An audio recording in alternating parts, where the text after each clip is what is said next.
ক্রসফায়ারে আপনাদের সবাইকে স্বাগত জানাই। আজ যদি আমরা দেখি যে বেশ কিছুদিন ধরে যে চর্চা চলছে যে উপনির্বাচনগুলি, এই রাজ্যের যে 7টি উপনির্বাচন, সেই উপনির্বাচনগুলির ভবিষ্যৎ কি এবং যার মধ্যে ভবানীপুরের মতো কেন্দ্র রয়েছে, এই নিয়ে বেশ কিছুদিন ধরেই জল্পনা কল্পনা চলছে। তৃণমূল কংগ্রেসের পক্ষ থেকে এর আগে নির্বাচন কমিশনের তরফ থেকে নির্বাচন কমিশনের কাছে দরবার করা হয়েছে যে যত দ্রুত সম্ভব এই উপনির্বাচন সেটা করার জন্য। আজ মুখ্যমন্ত্রী মমতা বন্দ্যোপাধ্যায় আরও একবার বললেন যে রাজ্যে কোভিড পরিস্থিতি মোটামুটি নিয়ন্ত্রণে। অন্যদিকে নির্বাচন কমিশনের তরফ থেকে এবার সমস্ত রাজনৈতিক দলগুলিকে চিঠি দিয়ে উপনির্বাচন প্রসঙ্গে, অতিমারি পরিস্থিতিতে উপনির্বাচন প্রসঙ্গে তাদের অবস্থান জানতে চাওয়া হলো। এইসব নিয়ে আমরা আলোচনা করব আজকের ক্রস ফায়ার অনুষ্ঠানে। আমাদের সঙ্গে সরাসরি রয়েছেন তৃণমূল কংগ্রেসের পক্ষ থেকে বৈশানর চট্টোপাধ্যায়, বিজেপির পক্ষ থেকে মণিকাঞ্চন পাল রয়েছেন, ডক্টর অরিন্দম বিশ্বাস, এবং আর কিছুক্ষণের মধ্যেই আমাদের সঙ্গে যোগ দেবেন কংগ্রেস নেতা অশোক ভট্টাচার্য। আমি শুরুতে আপনাদের দেখাবো কোভিড পরিস্থিতিতে কিভাবে ভোট। চিঠি দিয়ে রাজনৈতিক দলগুলির মতামত জানতে চাইল কমিশন। নির্বাচন সদনের চিঠির পরই রাজ্যের কোভিড পরিস্থিতি নিয়ে তরজায় বিজেপি তৃণমূল।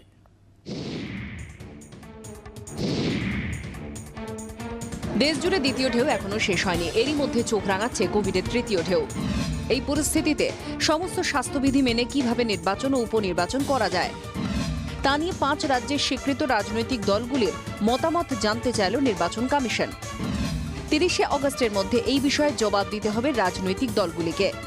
21 বিধানসভা ভোটে বিজেপির চ্যালেঞ্জ সামলে ক্ষমতা ধরে রেখেছে তৃণমূল, কিন্তু রাজ্যের শাসক দলের কাছে সময় মতো উপনির্বাচন করা অত্যন্ত গুরুত্বপূর্ণ, কারণ তৃণমূল ভোটে জিতলেও নন্দীগ্রাম কেন্দ্রে হেরে গিয়েছেন মমতা বন্দ্যোপাধ্যায়। তাই মুখ্যমন্ত্রী পদে শপথ নেওয়ার 6 মাসের মধ্যে যে কোনো বিধানসভা কেন্দ্র থেকে জিতে আসতে হবে মমতাকে। ফলে তৃণমূলের হাতে আর 3 মাসও নেই। পশ্চিমবঙ্গে 7টি বিধানসভা আসনে নির্বাচন ও উপনির্বাচন রয়েছে। ঠিক সময়ে ভোটের দাবিতে মুখ্য নির্বাচনী আধিকারিকের সঙ্গে দেখা করেছে তৃণমূলের প্রতিনিধি দল। দিল্লিতে নির্বাচন সদনেও গিয়েছেন জোড়াফুল শিবিরের নেতারা। সেদিক থেকে উপনির্বাচন নিয়ে এই প্রথম কমিশনের কোর্ট থেকে বল গড়ালো। রাজনৈতিক দলের ওপিনিয়ন চেয়েছে, আমরা আমাদের ওপিনিয়ন ঠিক সময় পাঠিয়ে দেবো। আমরা আগেও পাঠিয়েছি, আমরা আবার পাঠিয়ে দেবো। সময় মতো ভোট করাতে কোভিড পরিস্থিতি যে বাধা হবে না সে কথা বারে বারেই বলেছে তৃণমূল। বৃহস্পতিবার মুখ্যমন্ত্রীও দাবি করেন এ রাজ্যে করোনা গ্রাফ নিম্নমুখী। মনে রাখবেন, এখানে পজিটিভ যেটা চলছে, পজিটিভিটি যেটা, সেটা 600 থেকে 800-র মধ্যে। কেরালায় যেখানে 23,000, 24,000, মহারাষ্ট্র থেকে শুরু করে, সিকিম থেকে শুরু করে, নর্থ ইস্ট থেকে শুরু করে অনেক জায়গায় অনেক অনেক বেশি। আমরা এটা অনেকটাই কন্ট্রোল করতে পেরেছি। যদিও রাজ্য বিজেপি বুঝিয়ে দিয়েছে তারা উপনির্বাচনের আগে পুরো নির্বাচনের পক্ষপাতী। আমরা 2 বছর ধরে বলছি মিউনিসিপ্যালিটি কর্পোরেশন ইলেকশন হোক, কেন হয়নি? কোভিড শুরু হয়নি, তার আগে থেকে আটকে রাখা হয়েছে খালি ভয়েতে। আর নির্বাচন না করে পেছনে দরজা দিয়ে ক্ষমতা ভোগ করার যে অভ্যাস হয়ে গেছে মমতা ব্যানার্জি, সেটাই করছেন। যেভাবে ডেঙ্গুর তথ্য লুকানো হয়েছিল, ঠিক একই পদ্ধতিতে পশ্চিমবঙ্গে এই মুহূর্তে রাজনৈতিক প্রয়োজনে এই মুহূর্তে কোভিড নেই বলা হচ্ছে। তাহলে লোকাল ট্রেন কেন চলবে না? বামেরা চায় সময় মতো উপনির্বাচনের সঙ্গে আটকে থাকা পুরো নির্বাচনও হোক, কিন্তু করোনা পরিস্থিতির জন্য রাজ্যে যেখানে ট্রেন চালানো যাচ্ছে না সেখানে উপনির্বাচন কিভাবে হবে সেই প্রশ্ন তুলছেন তারা। যেভাবে এখন সরকার বলছে যে অবস্থা খারাপ, ট্রেন চালানো যাচ্ছে না, এত অবস্থা খারাপ যে স্কুল কলেজ সব বন্ধ, সেই জায়গায় দাঁড়িয়ে এটা স্বাভাবিক প্রশ্ন যে তাহলে নির্বাচন করার মতো পরিস্থিতি আছে কিনা। দলগুলো তাদের মত দেবে, রাজ্য সরকার তাদের মত দেবে। রাজ্যে কি আদৌ সময় মতো উপনির্বাচন হবে, নাকি করোনা পরিস্থিতির কারণ দেখিয়ে পিছিয়ে যাবে ভোট প্রক্রিয়া? কমিশনের চিঠির পর উপনির্বাচনের চাবিকাঠি এখন রাজনৈতিক দলগুলির হাতে। ব্যুরো রিপোর্ট, জি 24 ঘন্টা। মণিকাঞ্চন বাবুর কাছে শুরুতে আসবো। মণিকাঞ্চন বাবু, উপনির্বাচন সম্পর্কে আপনাদের অবস্থান কি? আমি মৌপিয়াদি আপনাদের চ্যানেলে দেখছিলাম, আপনার ক্রস ফায়ারে এডিট করেছেন যে করোনা নিম্নমুখী তাই উপনির্বাচন চায় রাজ্য। আমিও বলছি করোনা নিম্নমুখী তাই লোকাল ট্রেন চালাতে চাই বিজেপি। কোনটা আগে দরকার? মানুষের জীবন জীবিকা, সাধারণ মানুষের জীবন জীবিকা আগে দরকার, না মুখ্যমন্ত্রীকে আবার, মানে উনি তো অ্যাকচুয়ালি মুখ্যমন্ত্রী বাই ডিফল্ট হয়ে গিয়েছেন, উনি হেরে আছেন, ওনার মুখ্যমন্ত্রীতে স্টাম্প দিতে হবে, তার জন্য উপনির্বাচনটা আগে দরকার? কোনটা দরকার? মানুষ আগে না ভোট আগে? এটা কিন্তু আপনাদের ভাবতে হবে। সাধারণ মানুষ সেটা দেখছে চোখ খুলে যে উপনির্বাচন কেন চাইছে আজকে টিএমসি। তাদের ট্রেন খুলে আজকেই নতুন নোটিশ দিয়েছে যে ট্রেন চলবে না। আগে ট্রেন চলুক, আরেকটা আপনারা দেখালেন যে আমাদের দল থেকেও বলা হয়েছে যে পৌরসভা কেন যায়। বৈশ্বনাথদাকে বলছি যে পৌরসভা এই কারণে তৃণমূল কংগ্রেস গত 2 বছর ধরে ভয় পেয়ে আছে। 2021-এ ভারতীয় জনতা পার্টি সরকার তৈরি করতে পারেনি, কিন্তু 2,28,00,000 ভোট পেয়েছে। 75টা সিট এখন আমাদের কাছে। কারণ হচ্ছে, আপনাকে ডেটা দিয়ে বলছি, যে পৌরসভাগুলো ভোট হবে 2021-এ হওয়া আজকে পেন্ডিং আছে, তার মধ্যে 59খানা পৌরসভায় বিজেপি জিতে আছে, আর 93খানা পৌরসভায় অ্যাজ পার অ্যাসেম্বলি ইলেকশন 2021 যে 59খানা পৌরসভায় বিজেপি জিতে আছে, 53খানা পৌরসভায় টিএমসি জিতে আছে। এত নাকি আমাদের নাকি বিজেপি নাকি মুছে গেছে। এই কারণে মমতা ব্যানার্জি চাইছেন যে পৌরসভাটা পরে হবে, ওগুলো আমরা ধরে রেখেছি, ওগুলো আরেকটু গুটিয়ে নি, আরো একটু মানে ধোলাই মোলাই করে বিজেপিকে আরো ঘরে ঢুকিয়ে দিই, তারপরে পৌরসভাটা করব। কিন্তু আমার আগে সিটটাকে কনফার্ম করতে হবে, এই কারণে আজকে উপনির্বাচন। আর আমরা ইতিমধ্যে যেটা খবর পাচ্ছি মণিকাঞ্চন দা, ইতিমধ্যে আমরা যেটা খবর পাচ্ছি যে তৃণমূল কংগ্রেস আবারও নির্বাচন কমিশনের দ্বারস্থ হবে এবং নির্বাচন কমিশনকে নিজেদের চিঠিতে দ্রুত নির্বাচনের দাবি আবারও জানানো হবে তৃণমূল কংগ্রেসের পক্ষ থেকে। অর্থাৎ যে অবস্থান জানতে চেয়েছে নির্বাচন কমিশন, তার প্রত্যুত্তরে দ্রুত নির্বাচন করার পক্ষে সওয়াল করবে তৃণমূল কংগ্রেস এবং সেখানে কোভিডের বর্তমান যে স্টেটাস তার গ্রাফের মাধ্যমে দেখিয়ে টিএমসি এই দাবি করবে বলে জানা যাচ্ছে। সরকারি সমস্ত প্রোটোকল মেনে নির্বাচন করা সম্ভব, এমনটাই মনে করছে তৃণমূল কংগ্রেস। দেখুন, দুটো বিষয়। এটা আমি তো কখনোই বলিনি যে তৃণমূল কংগ্রেস চাইবে না দ্রুত ভোট করাতে। 8 দফায় যখন ভোট হয়েছিল, কিন্তু গ্রাফ দেখিয়ে, অর্থাৎ কোভিড সংক্রমণের যে গ্রাফ সেটা দেখিয়ে রীতিমতো তথ্য যুক্তি দিয়ে তৃণমূল কংগ্রেসের পক্ষ থেকে এই সওয়ালটা করা হবে। আমি উত্তর দিচ্ছি যে যখন 8 দফায় বিধানসভা নির্বাচন হলো, তখন ভারতীয় জনতা পার্টি ভোট করাতে যায়নি, তখন ইলেকশন কমিশন 8 দফায় ভোট করিয়েছিল। এবং তার আগে কিন্তু মমতা ব্যানার্জির দল বলুন, সব দলের কাছে কিন্তু মতামত চেয়েছে, যেভাবে আজকে মতামত চেয়েছে। কিন্তু ইলেকশন কমিশনকে তখন ওই খেলা হবে মতো ফুটবল বানিয়ে ইলেকশন কমিশন একটা দিন যায়নি যে তৃণমূল কংগ্রেস ইলেকশন কমিশনকে গালমন্দ করেনি। আজকে কেন করছে আমি বারবার বলছি, ইলেকশনটা উদ্দেশ্য নয়, উদ্দেশ্য হচ্ছে এখানে মমতা ব্যানার্জিকে দাগাতে হবে, কারণ নভেম্বরের 2 তারিখের পরে মমতা ব্যানার্জি আর মুখ্যমন্ত্রী থাকতে পারবেন না। বৈশ্বনাথ, বিজেপির বক্তব্য যে রাজনৈতিক উদ্দেশ্যে নির্বাচনের ব্যাপারে এত তাড়াহুড়ো করা হচ্ছে, যেখানে পুরো ভোট 1 বছর 1.5 বছরেরও বেশি সময় থেকে, যে সময় অতিমারি পরিস্থিতি সবে আসছিল তারও আগে থেকে এই পুরো ভোটগুলো সেগুলো স্থগিত রাখা আছে।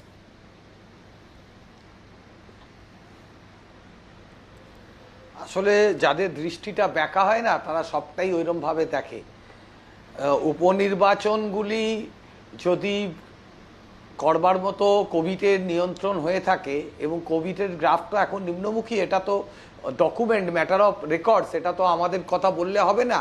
আপনাকে দেখতে হবে যখন 8 দফায় নির্বাচন হয়েছিল তখন কত মানুষ আক্রান্ত হতো, আজকের তারিখে কত মানুষ আক্রান্ত হচ্ছে, আজকে মর্টালিটি রেট কোথায়, তখন কি মর্টালিটি রেট ছিল, সে তুলনায় যদি দেখা যায় যে এটা গ্রাফটা নিয়ন্ত্রণে এসছে, নিম্নমুখী হয়েছে, তাহলে সেক্ষেত্রে নির্বাচন করতে অসুবিধে নেই, নির্বাচন করা যেতে পারে। উনি খুব চিৎকার করছিলেন, দোষারোপ করছিলেন, মমতা বন্দ্যোপাধ্যায়ের নামে বলছিলেন। তো আমি একটা কথা ওনাকে বলি যে নির্বাচন 7টা উপনির্বাচন হবে, শুধু একটা ভবানীপুর নয়, খড়দায় হবে, জয়ন্ত লস্কর মারা গেছেন, বাসন্তীতে, সেখানে গোসাবায়, সেখানে নির্বাচন হবে, আরো অনেকগুলি সিট আছে, 7টা সিটে নির্বাচন হবে। তো 7টা সিটের উপনির্বাচন, 7টা উপনির্বাচন হবার পর পরিস্থিতি হলে পৌরসভা নির্বাচনে তো আমরা তৈরিই ছিলাম, কলকাতা পৌরসভায় তো আমরা তৈরিই ছিলাম। কোভিড পরিস্থিতি তখন এমন জায়গায় ছিল, আমাদের যে টার্মটা তখন শেষ হয়েছিল তখন কোভিডটা ঊর্ধ্বমুখী ছিল, করাই যায়নি। এই 7টা ইলেকশন হবার পর আমাদের কর্পোরেশন ইলেকশন করতে তো কোনো অসুবিধা নেই। উনি একটা হিসাব দিচ্ছিলেন যে ওনারা যে এতগুলো পৌরসভায় এগিয়ে আছেন। মানুষের কাছে আমি দেখুন, আপনার কথার মাঝখানে আমার ভুল তথ্য পরিবেশন করবেন না। যখন পানিহাটি সমেত প্রথম দফার যে পৌর নির্বাচন করছেন, আপনি ঠিক তথ্যটা দেবেন না, না তখন কোভিড ছিল না, আপনি কেন ভুল তথ্য দিচ্ছেন? আর আপনি ক্রস সাবমিশন করছেন কেন? আপনি কেন মাঝখানে কথা বলছেন কেন? আপনি বলছেন যে আপনারা নাকি পৌরসভায় এগিয়ে আছেন অনেকগুলো সিটে। লোকসভায় 2019 সালে আপনারা ফলাফলের হিসাবে দেখিয়েছিলেন বিধানসভায় আপনারা 122টা সিটে এগিয়ে আছেন। যখন বিধানসভা নির্বাচন হলো কি দেখা গেল? 8 দফায় নির্বাচন, Narendra Modi daily passenger, Amit Shah daily passenger, 1000 বিজেপির নেতা, বিভিন্ন রাজ্যের মুখ্যমন্ত্রী, তারপর তৃণমূল কংগ্রেস 213, আর আপনারা 77, তার থেকে দুজন আবার শপথ নিলেন না, 75, তারপরে হুড়ু করে সবাই বেরিয়ে যাচ্ছে। আপনারা তাদের ঘরের মতো ভেঙে পড়ছে, আপনাদের দল ভেঙে যাচ্ছে, আপনাদের দল ভেঙে যাচ্ছে কেন? আপনাদের দল ভেঙে যাচ্ছে কেন? সব নেতা চলে যাচ্ছে কেন? সব নেতা চালিয়ে যাচ্ছে কেন? অহংকার আপনাদের আছে, আমাদের কোনো অহংকার নেই। আপনাদের অহংকার আছে, আপনাদের অহংকার আছে, আমাদের অহংকার নেই। নরেন্দ্র মোদীর মাটিতে পা পড়ে না। আপনারা নির্বাচনে হেরে গেছেন। আমি বৈশ্বনাথ মনিরা দুজনের কাছে আসবো, আমি ডক্টর বিশ্বাসের কাছে আসি। ডক্টর বিশ্বাস, যেটা মুখ্যমন্ত্রী বলছেন যে একসময় আমরা এই রাজ্যেও দেখেছি যে যখন দ্বিতীয় ওয়েভ সেটা একদম পিকে ছিল তখন প্রায় 20,000-এর কাছাকাছি দৈনিক সংক্রমণ, সেখানে এখন দৈনিক সংক্রমণ সেটা 600 থেকে 800-র মধ্যে ঘোরাফেরা করছে। মুখ্যমন্ত্রীও যেটা বললেন যে যেখানে কেরালা, মহারাষ্ট্র সেখানে নাম্বারটা অনেক বেশি, পশ্চিমবঙ্গে কোভিড নিয়ন্ত্রণে রয়েছে। একটু আমি আপনার কাছে জানার চেষ্টা করব যে উপনির্বাচন, বিশেষ করে উপনির্বাচনের ক্ষেত্রে অনেকেই যেটা বলছেন যে উপনির্বাচনের ক্ষেত্রে নির্বাচনের মতো যে বিপুল জনসমাগম, বিপুল জনসমাবেশ, এগুলো তো অপেক্ষাকৃত কম থাকে। উপনির্বাচনের মতো পরিস্থিতি কি আগামী কিছুদিনের মধ্যে থাকতে পারে, কি মনে হয় আপনার? দেখুন, একজন নাগরিক হিসেবে, একজন ডাক্তার হিসেবে আমার মতটা একটু ভিন্ন। যতদিন না আমরা আরো সংখ্যাটাকে নামাতে পারি ততদিনে আমি আবার বলছি জনসমাগম করা যাবে না। আমরা চিকিৎসকরা অনেকবার বলেছিলাম ইলেকশনের আগে 8 দফা নির্বাচন দরকার ছিল না, দরকার ছিল একটা খুব কম দফায়। কারণ এই জনসমাগমের জন্য 500 থেকে ইলেকশন যখন শেষ হলো 17,000 কেস হয়ে গেল। পরিষ্কার বোঝা গেল, বার্তাটা স্পষ্ট ছিল যে আমরা যা বলেছিলাম সেটা ঠিকই, যত জনসমাগম বাড়বে তত কিন্তু এই রোগের সংখ্যা বাড়বে। তো এই মুহূর্তে এখন আমরা আয়ত্তে এনেছি, অস্বীকার করার নেই। কেরল বা অন্যান্য রাজ্য থেকে হয়তো পশ্চিমবঙ্গের অবস্থান একটু ভালো, কিন্তু একটা কথা, পরীক্ষা দিনে কত হচ্ছে সেটাও কিন্তু একটা দেখা দরকার। পরীক্ষার পরিমাণটা সেটা কিন্তু একটু বেশি পরিমাণ করা দরকার, তাহলে স্পষ্ট চিত্রটা আসবে, নয়তো চিত্র কিন্তু সেভাবে আসবে না। তবুও আপেক্ষিকভাবে আমরা ভালো জায়গায় আছি। এখন নির্বাচন কমিশন সে তো তাদের বক্তব্য তারা রাখবে, রাজনৈতিক দলের কথা শুনেছে, ডাক্তারদের কথা তারা শোনেনি, আগেও শোনেনি, এবারও শুনবে কিনা জানি না। কিন্তু এই মুহূর্তে আমি বলবো, আমার নিজের একটা মতামত, আরেকটু সংখ্যা কমুক, আরেকটু পর্যাপ্তভাবে আমরা বিষয়টাকে দেখি, আরো সুন্দরভাবে, মানে আরো আয়ত্তের মধ্যে, আর নিয়ন্ত্রণের মধ্যে এনে নির্বাচন হোক, অসুবিধা নেই। আমি আসবো এই প্রসঙ্গে আলোচনায়, তার আগে একটু দেখাবো যে যেহেতু অনেকের প্রশ্ন তুলছেন যে লোকাল ট্রেন চালু করা হচ্ছে না কেন, মুখ্যমন্ত্রী মমতা বন্দ্যোপাধ্যায় আজকে এই সম্পর্কে কি জানিয়েছেন আপনাদের শোনাবো।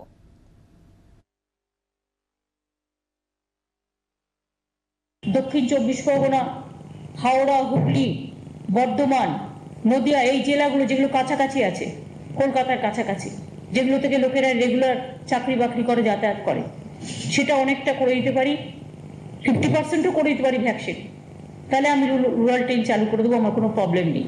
কিন্তু আমার প্রবলেম হচ্ছে একটাই, দূরবর্তী ট্রেন চলছে, প্লেন চলছে, মেট্রোও চলছে, বাসও চলছে, অটোও চলছে, টোটোও চলছে, গাড়িও চলছে, কিন্তু লোকাল ট্রেনটা আমরা আরো কিছুদিন সময় নিচ্ছি।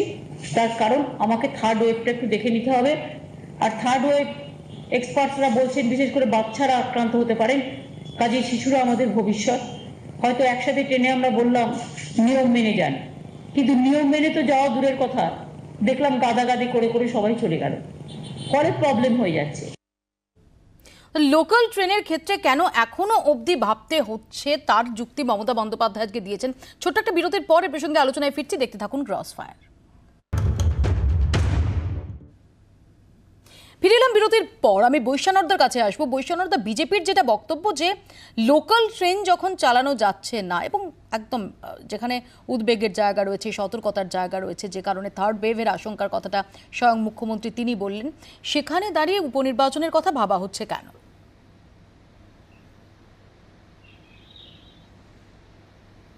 না, ভ্যাকসিনেশন প্রসেস চলছে। কলকাতাতেই আমি আপনাকে বলছি 60 লক্ষ লোককে ভ্যাকসিনেশন দেয়া হয়েছে। এবার হাওড়া, হুগলি, উত্তর চব্বিশ পরগনা, দক্ষিণ চব্বিশ পরগনা, কলকাতাকে ঘিরে যে ডিস্ট্রিক্টগুলো আছে সেখানেও ভ্যাকসিনেশন চলছে প্রতিটি স্বাস্থ্যকেন্দ্রে।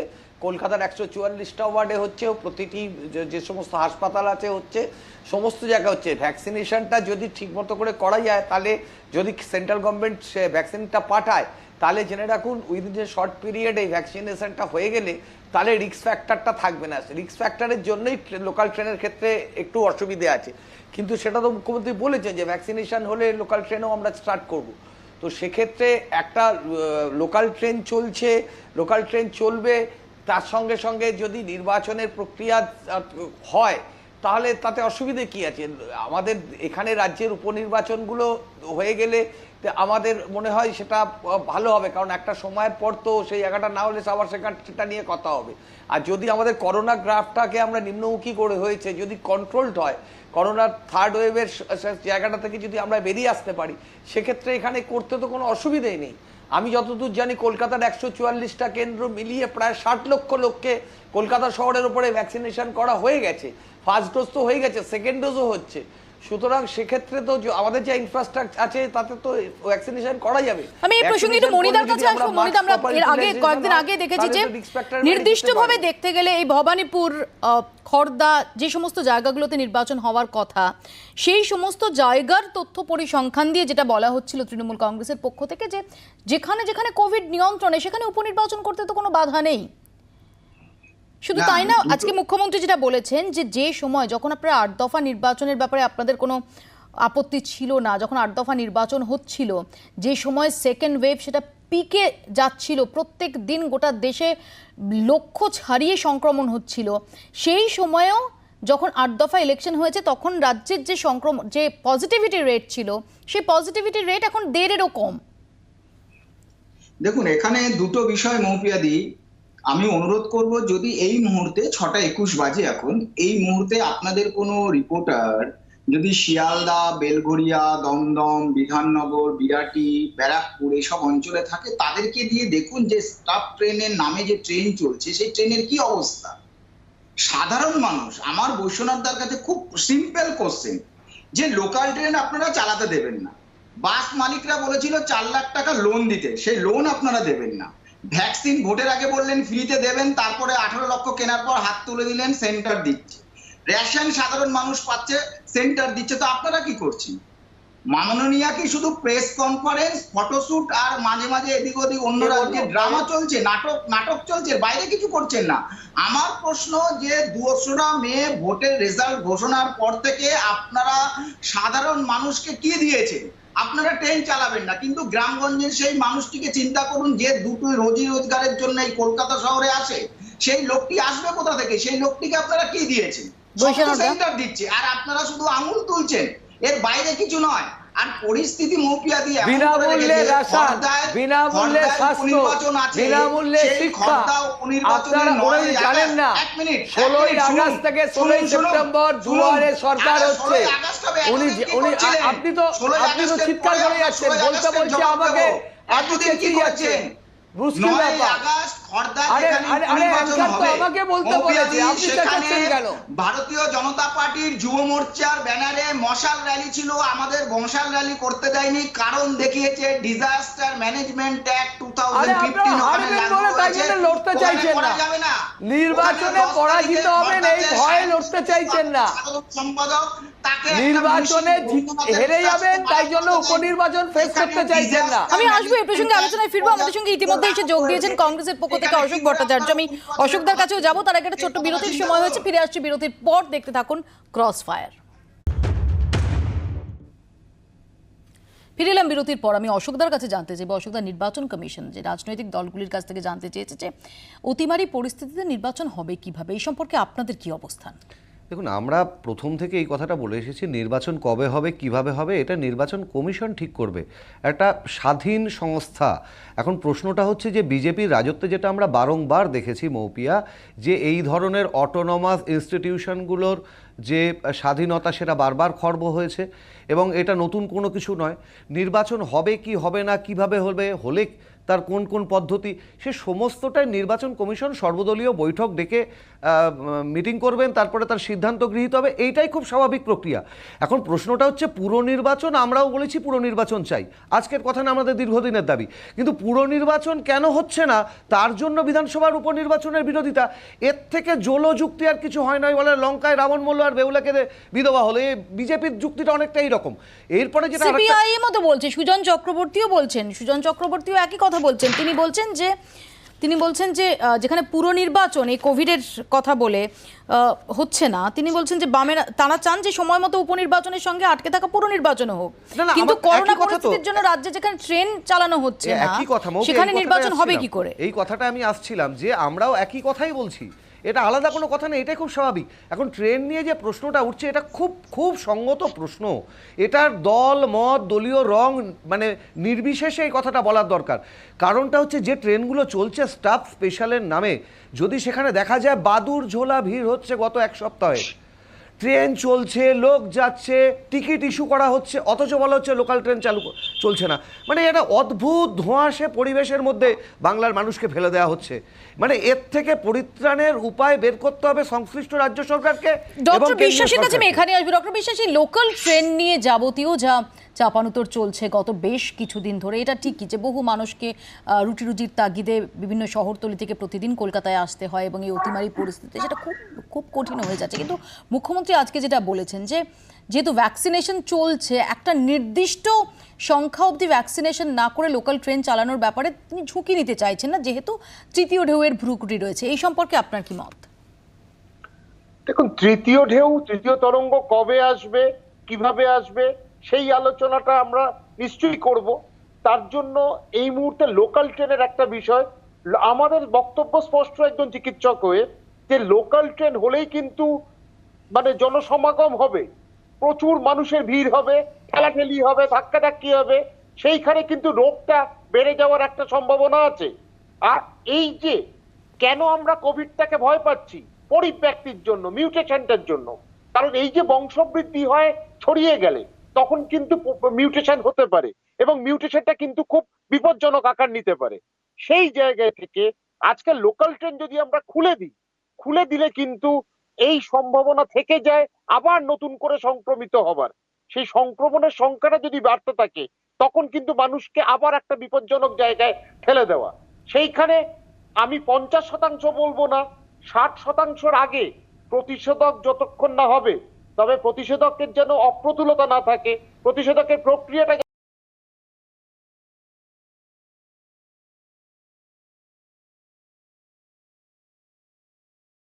তোলা হচ্ছে বিজেপির পক্ষ থেকে যে লোকাল ট্রেন সেটা চালু করার মতো পরিস্থিতি এখনো হয়েছে বলে হচ্ছে, যতটা সাপ্লাই হচ্ছে ততটাই হচ্ছে, আমরা সেইভাবে পরিকাঠামো তৈরি করতে পেরেছি। তাহলে আমরা যদি ভ্যাকসিনেটেড করতে পারি তাহলে আশঙ্কাটা অনেকটা কমে যায়। ভ্যাকসিনেশনের আগে উপনির্বাচন তৈরি করতে পারি, ভ্যাকসিনেশনের আগে উপনির্বাচন, সেটা কি সঙ্গত হবে? কলকাতায় কিন্তু মানে কলকাতা এবং যেসব বিধানসভায় হচ্ছে আপনি সেখানে দেখুন আক্রান্তের সংখ্যা একেবারে তলায় নেমে এসছে, একদম নিম্নমুখী। যে 7টা যেখানে নিম্নমুখী সংক্রমণ সেখানে উপনির্বাচন না করার কি কারণ থাকতে পারে? যে সেখানকার একটা বাংলায় প্রবাদ বাক্য আছে, ওনাদের বলবেন নানান কথা, দারোয়ান ঘুমোবে না আর উকিল মিথ্যে কথা বলবে না, এটা হয় না। তো বৈশ্যনরদা তো মানে মিথ্যা কথার একটা লিমিট থাকা উচিত। অক্সিজেন নিয়ে যে কথাটা বললেন, পার্লামেন্টে যখন কেন্দ্রীয় উপস্বাস্থ্য মন্ত্রী যখন দিয়েছেন ওনার, আপনি কিন্তু এটা দিয়েছেন, আপনি ডেরোগেটরি কথা বলছেন, আপনার নরেন্দ্র মোদির থেকে মিথ্যাবাদী কেউ নেই। কান খুলে শুনে নিন, নরেন্দ্র মোদি সবচেয়ে বড় মিথ্যাবাদী। আপনি একটা প্রফেশনকে মিথ্যাবাদী বলতে পারেন না। আপনারা অশিক্ষিত পার্টি, তাই জন্য কথা এইভাবে বলেন। আপনি একটা লয়ারকে বলে দিলেন মিথ্যাবাদী। নাম্বার 1, নাম্বার 2, আপনি বলে দিচ্ছেন টোটাল লয়ারকে মিথ্যাবাদী। দেশের মানুষ দেখছে না বিজেপি সরকারের আমলে কি হয়েছে, কি হচ্ছে। নদীতে লাশ বয়ে আমি মিথ্যা কথা বলেছি, ভূপালে চিতা জ্বলছে আমি মিথ্যা কথা বলেছি। নদীতে লাশ বয়ে আসছে, ভূপালে চিতা চলছে, গণচিতা, এটা আমি মিথ্যা কথা বলছি। শান্তিপুর আছে, ভ্যাকসিন পাওয়া যাচ্ছে না, আমি মিথ্যা কথা বলেছি? ইলেকশন বাকি রয়েছে, যখন উপনির্বাচনটা যখন হবে একসাথে সব জায়গায় হবে, তাহলে পুরো পশ্চিমবাংলায় ভ্যাকসিনেশনটা একসাথে হয়ে যাক না। আপনারা হেরে যাবেন বলে উপনির্বাচন করতে চাইছেন, এটা বোঝা গেছে। তখন কিন্তু শুধুমাত্র ওখানকার বিজেপি তো ঠিক করবে না উপনির্বাচন হবে কি হবে না। হেরে যাবেন তাই উপনির্বাচন করতে চাইছেন না। আমাদের বক্তব্যটা এই জায়গাটায়। বাইরে থেকে সিআরপিএফ আসবে, মনিদা আরো একটা প্রশ্ন তো উঠছে যে যখন প্রথম ওয়েভ এসেছিল, আপনার মনে থাকবে যে সেই সময় প্রথম ওয়েভ আসছে, সেই সময় মধ্যপ্রদেশে তখন সরকারের টালমাটাল পরিস্থিতি এবং সরকার বদলের মতো একটা পরিস্থিতি। সেই সময় দাঁড়িয়ে কি যতটা সতর্কতা দরকার ছিল সেটা নেওয়া হয়েছিল? এটা গত 1.5 বছরে বারবার এই বিষয়টা আলোচিত হয়েছে। আর এখানেই প্রশ্ন উঠছে যে তাহলে আপনি যেমন অভিযোগ করছেন যে তৃণমূল কংগ্রেসের রাজনৈতিক উদ্দেশ্য রয়েছে এখনই উপনির্বাচন চাওয়ার, আমরা গত 1.5 বছরে কি বারবার বিভিন্ন ক্ষেত্রে এই ধরনের অভিজ্ঞতা কি আমাদের হয়নি যে যেখানে রাজনৈতিক উদ্দেশ্য কোথাও এই কোভিড অতিমারির যে পরিস্থিতি, তার যে ভয়াবহতা, তার জন্য যে সুরক্ষা দরকার, সেটাকে কোথাও ছাপিয়ে গেছে, সেই বোধটাকে ছাপিয়ে গেছে? নির্বাচন হবে কি হবে না সেটা ইলেকশন কমিশন ঠিক করবে। আমি উত্তরপ্রদেশের একটি উদাহরণ দিচ্ছি। 8 দফায় যখন নির্বাচন হলো এই রাজ্যে, বিশেষ করে 4র্থ দফার পর যখন বোঝা গেল যে দ্বিতীয় ঢেউ এসে পড়েছে এবং দিকে দিকে হাহাকার পরিস্থিতি, যখন তৃণমূল কংগ্রেস দাবি করছিল যে লাস্ট 3 ফেজকে কম্বাইন করে একই সঙ্গে করা হোক, সেই সময় বিজেপির তরফ থেকে তীব্র বিরোধিতা ছিল। না তীব্র, আমি বারবার বলছি যে যখন এখানে 8 দফা নির্বাচন ঘোষণা হয়েছিল, চরম কোভিড পরিস্থিতির মধ্যে অযোধ্যায় ভূমি পুজো হতে পারে, সর্বদলীয় বৈঠক সারা ভারতবর্ষ দেখেছে। মাঝখান দিয়ে কথা বলছে, কেন বলবো না? কি হবে অশোক, আপনার সঙ্গে তুমি কথা বলিনি, ভূমি পুজো হোক না, সেখানে কি দেখেছে তো মানুষ, কোটি সংখ্যায় মানুষ ঠিক করেছিল। ইলেকশন কমিশন সিদ্ধান্ত নেবে, প্রধানমন্ত্রী যার পাশে বসেছিলেন তিনি করোনা আক্রান্ত হয়েছিলেন, নরেন্দ্র মোদীকে কোয়ারেন্টাইনে যেতে হয়নি, মানুষ দেখেনি নরেন্দ্র মোদী কোয়ারেন্টাইনে গেছেন। তখন কেন বিরোধিতা করেনি 8 দফার যখন প্রথম শুরু হয়েছিল? যখন আপনাদের মুখে কোভিডের কথা মানায় 8 দফায় নির্বাচন হবে, তখন কেন বিরোধিতা করা হয়? প্রথম দিন থেকে বলছি 8 দফা এখানে করা অন্যায় করেছে। আমি আসলে এই প্রসঙ্গে আলোচনা করব, ছোট্ট একটা বিরতির সময় হয়েছে, তার আগে ছোট্ট একটা বিরতির পর ফিরছি, দেখতে থাকুন ক্রসফায়ার। এরই পাশাপাশি আজ মুখ্যমন্ত্রী জানিয়ে দিলেন যে কোভিড নিয়ে যে রেস্ট্রিকশনস, যে বিধিনিষেধ, সেটার মেয়াদ কিছু ছাড় সহ সেটার মেয়াদ আরও কিছুদিন বাড়ানো হচ্ছে, 30শে অগস্ট অবধি তার মেয়াদ বৃদ্ধি করা হচ্ছে। আরো 15 দিন এটা থাকবে, আগস্টের 30th পর্যন্ত। আর কতগুলো রিল্যাক্সেশন আমরা দিচ্ছি, যেমন থিয়েটার হল টলগুলো সব আমরা খুলে দিচ্ছি, মানে 50% যেটা ছিল। আর রাত্রে যে টাইমটা 9টা থেকে বিকেল 9টা থেকে সকাল 5টা পর্যন্ত সব বন্ধ থাকতো, সেটা আমরা পাবলিকের ডিমান্ডের জন্য এবং বেচা কেনার জন্য এবং মানুষের যাতে ক্রাইমটা কাজে লাগে সেই জন্য ওটা আমরা বাড়িয়ে দিচ্ছি। ওটা 11টা থেকে বেলা সকাল 5টা পর্যন্ত বন্ধ থাকবে। ডক্টর বিশ্বাসের কাছে আসবো যে কোভিড রেস্ট্রিকশন সেটা আরও কিছুটা বাড়িয়ে দেওয়া হলো, আরও 2 সপ্তাহের জন্য বাড়িয়ে দেওয়া হলো, এটা সম্পর্কে আপনার কি মত? না, সেইটা ঠিক করেছে, উপায় নেই, কারণ ব্যাপারটা সহজে নিলে হবে না। কোভিড যখন তখন কিন্তু বিপজ্জনক জায়গায় চলে যেতে পারে এবং সীমা ছাড়িয়ে যেতে পারে, সেই জায়গা থেকে সাবধান হওয়াটা দরকার। কিন্তু একসাথে একটা কথা বলবো, 50% বলে কোনো সিদ্ধান্তে উপনীত হওয়া দরকার নেই যে 50% প্রতিষেধক দেওয়া, ওটা 60 থেকে 70% না হলে কিন্তু নিশ্চিত হওয়া যাবে না। সে আরেকটা কথা, লোকাল ট্রেন চালানোর সময় আসেনি, কিন্তু আরেকটা বিষয় যেটা, স্কুল খুলতে হবে আজ নয়তো কাল, কিন্তু সিনেমা হল খুলে যাচ্ছে, এই জায়গাটা থেকে আমার মনে হয় আরেকটু কটা দিন সময় দিলে ভালো করতে। বৈশ্যানরদা,